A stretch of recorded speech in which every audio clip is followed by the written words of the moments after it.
So welcome.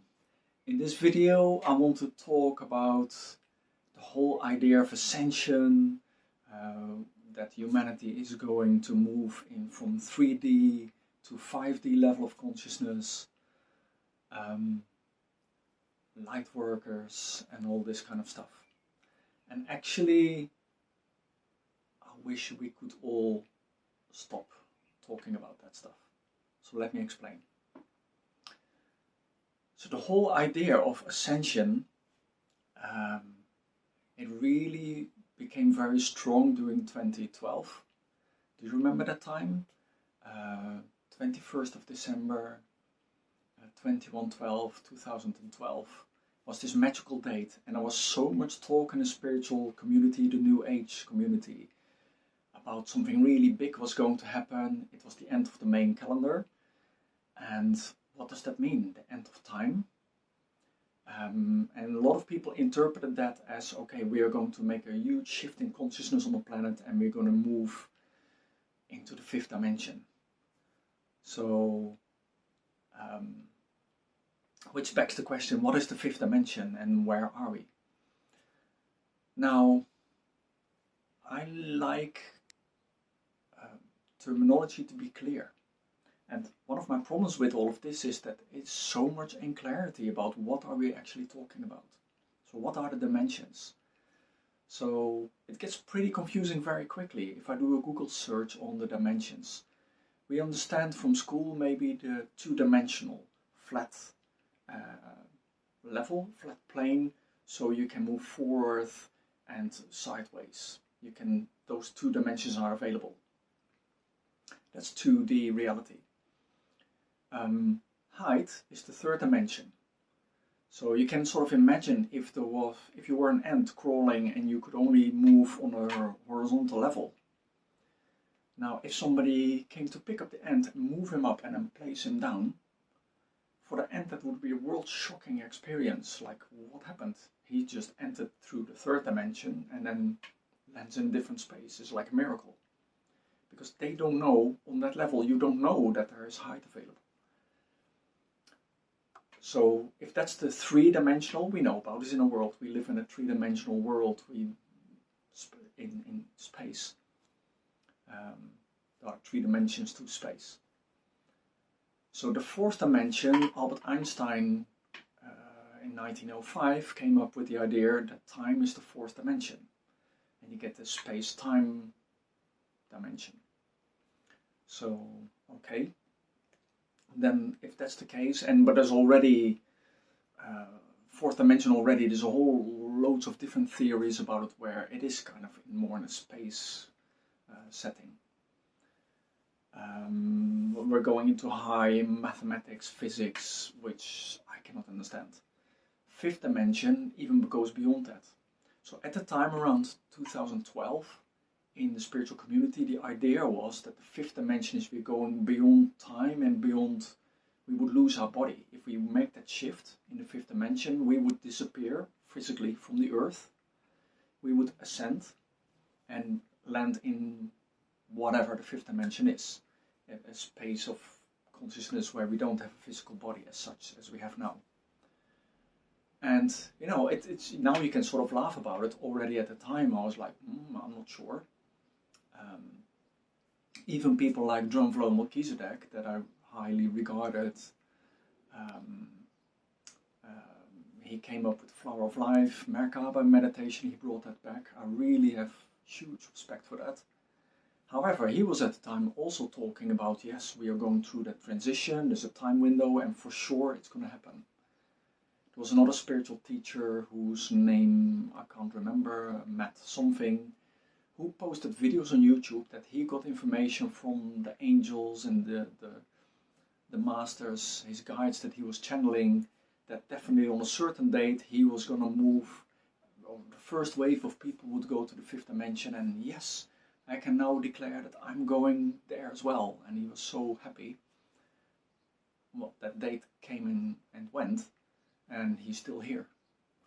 So, which sort of begs the question, how clear is your channeling then? So, you know, I'm always a bit critical about these things. Like, okay, What's going on? Obviously, the whole fifth dimension shift didn't happen. Although some people then want to keep holding on to a belief and go like, no, but we are already in the fourth dimension or the fifth dimension, and only we don't realize it. Sorry, what? Madness. So, but this talk now really recently, it comes up more and more again. There's a whole, what I call the Love and Light Brigade. They're all about this ascension process that humanity is in, and if you hear the posts, you read the post, you hear them talking about it. Every new moon and full moon is amazing. New portals are opening left, right and center. Download solar flares, and it makes it sound like this is going to happen now and we will all be miraculously transported into a higher state of consciousness. Now the good thing is that by now I think the talking about shifting into the fifth dimension and leaving the body and all that is more or less gone. However, there is still a lot of talk about loads of people will die and only the few happy ones are going to stay on Earth. And stuff like this. Madness. And why do I have a problem with this? Well, everybody can think what they want. But I think there's a real danger with this. And I can see this happen with a lot of people that I connected with, clients. All this thinking is building a hope, just like what happened in 2012. It's building a hope that with some full moon on a certain equinox, something magical will happen and then bam, we're going to be in paradise. And it's not going to happen. So it's building this hope, false hope, just like 2012 was building a false hope in people. It's not going to happen. I've been hearing this now for years. Every month there's some kind of amazing energy with the full moon and amazing things are going to happen. Well, take a moment and look at the world around you. Where are we? Is the world this paradise? Just like for years I'm hearing that the Illuminati will fall and all these arrests will happen and the whole elite is crumbling down. And yes, it's happened. So many times I see that passing. People, wake up. Look at reality. Where are you right now? Come back in the here and now. Stop hoping that in the future this magical, beautiful thing will happen. If it happens, great. But it's creating this hope. And it's nice to hold on to that for a while. And it lifts you temporarily, lifts you up and you feel good. You think that amazing things will happen. So you feel better for a while. But at which point do you come to the realization that where is that point? I'm pretty sure that we are not going to ever find a point that on that day it's happening. Because that's not how it works. We are here on Earth with Earth is an amazing school with such an infinite level of possibilities for humans. There are so many different experiences that people are having, and that's what Earth is. It's a learning school, if you look at it from that point of view. No master, no true master talks about ascension into a fifth dimension. Yes, on a global scale, consciousness of humanity is changing, but that takes a lot of time. A lot of time. It's not going to happen with the next few moons. Sure, maybe some people might get enlightened. There are very, very few people who are enlightened. And we're not going to have some mass episode, I don't think.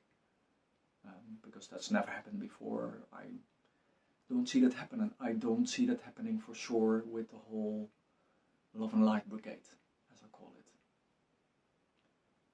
You know, these people that call themselves light workers, again, something I hate. It's this label, oh, I'm a light worker, as if you are something special. What does that mean, a light worker? Give me the definition.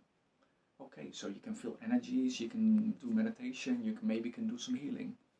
So, and it doesn't make you better than somebody else. So, but there is this idea that, yeah, I'm going to save the world. We are going to create a new earth. Who are you to create any new world? No, just create the world that you want to be in for you. You can't tell other people what worlds should be like, what they think they know. And they're missing the fundamental aspect, which the world is already perfect as it is. As long as you think that in the future things are going to be better and then it will be paradise, what you're really doing is rejecting the current state. You're rejecting the current state. The world as it is bad. In the future it will be good. That's as far removed from enlightenment as you can be. Now you're completely in duality thinking. And they are the light workers that are going to take the earth into the good place. Please. Can you see why I have a problem with this? Because the world is actually perfect as it is. And people are exactly where they choose to be. Now that's a statement that a lot of people won't like. And I always explain it like this: the bin man chooses to be the bin man. And I say this with a lot of respect and love for these people. On the face of it, you could say, well, that's a terrible job, you know. What's the, you know, you go up really early in the morning, collect these bins, it's dirty work, you throw it in some kind of car, and then they get a salary. Connected with this idea, we shouldn't have money, etc. Yeah, probably if they didn't get money for that job, they wouldn't do it. But how beautiful that these people are doing that job. They are in service of the community by doing that job that not many people want to do. But some people will love doing that job. Whether they love that job or not, they choose to take that job. They get a certain reward, a certain amount of money for it. And they choose to stay in that, maybe temporarily, maybe a long time, because it gives them what they need at some level. So there is no problem. And of course, everybody, education is there in abundance. We can learn, we can grow, develop, and we can move on to do different jobs if that's what we want to do. So if the bin man chooses to stay a bin man, perfect. Why should he need to grow? If he's happy doing that, if it gives him a lifestyle that he's comfortable with, perfect. And he's in service of humanity. He's doing something positive. The bin man is more valuable than the trader on Wall Street or in London Stock Exchange who is actually harming communities by the trading activity. But he's getting paid millions. I have more respect for the bin man than the trader. So people are in the situation they are in. If they choose to stay in a situation, it's because there's a certain balance, and on some level they are okay with it. And when maybe you can look back at your life, and do you have that experience when you look back that some times when that seemed like totally difficult and dark and suffering at the time, when you look back at it, it was almost like beautiful. This is why people have this romantic idea about the war, and they go have parties where they dress up in these clothes and they sing the music, etc. Because it was a special time in the sense that people came together. There was this unity. When you have an enemy, people unite against the enemy, and it creates this unity feeling. That's why people love to go to football matches and chant their team. I've done that as a kid, and it's beautiful. There's this feeling of unity when 20,000 people all chanting in the stadium, cheering on their team. It's an amazing sense of unity. It's not real unity because you're against somebody else, but within that group there's a unity. Same happens within a war. With all the suffering, there is a kind of beauty there as well. that's why people are longing sort of back, thinking back romantically of that time. So when you look back at your own life, you can see that even the hard times, it's suffering when you're in it, and then you're going to look back at it, and it was sort of, you almost have nostalgia, you want to go back to that. And often the most profound growth comes from this. In other words, that was perfect. And I've really gone back. I've had visions where I've gone back through my whole life, and I can see how everything that happened in my life was beautiful and perfect. Even the really hard stuff. And I've been through some hard stuff. Nothing compared to some other people, but at the time I was in deep suffering, and it was beautiful. It's all perfect. So I don't need the world to change into some kind of idealistic state. New earth, paradise on earth. Life is perfect. This is so much beauty right now. And I want to leave with an observation that somebody made when I was completely in a bliss state, whole evening, total bliss. I was like, I didn't take drugs, but it's, for them it was like, wow, you're on a high. And there is so much beauty, and it's just, I see the beauty that is there. And then she said the next day, like, wow, you were completely present, weren't you? And that was such an insight for me. I never put them together, but I was like, yeah, no, you're right. It's being totally present in the moment. Totally seeing the beauty. I remember I was walking on the beach. It was actually the weather. There was this big storm was coming in, really dramatic. I was just observing these clouds going and the wind, and amazing. It was so beautiful. And I was totally present. And that's when that dimension opens up. So paradise is here and now.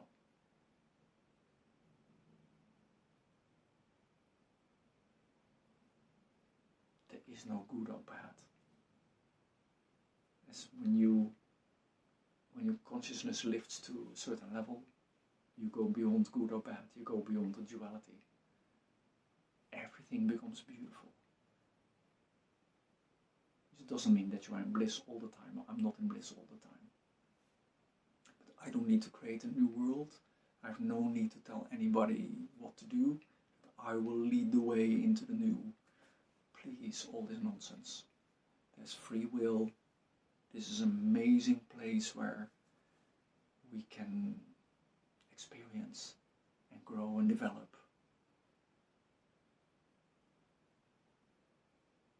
Loads of people are on different levels of consciousness. Loads of people are stuck in ego. And it's okay, that's where they are right now. Maybe sometime in the future they'll move to a different experience, different level of consciousness. It's all okay. So, but please stop the hoping for this magical event in the future. Just come back to the here and now. Just focus on yourself. No need to save the world. This beautiful chapter from Osho. I love Osho. He's such a rebel. It's this fantastic book, and he's got a chapter. Doing good, serving humanity, and other roads to hell. I love it. And he's saying the same thing. Just stop. First get yourself really out of state of suffering. Really become blissful, become full of love. Then you can help other people, lift them up to that state. So, I know that this might be a bit shocking. It might upset some people. Take what you will. I hope you found it stimulating. So, wherever you are, have a beautiful day. Lots of love.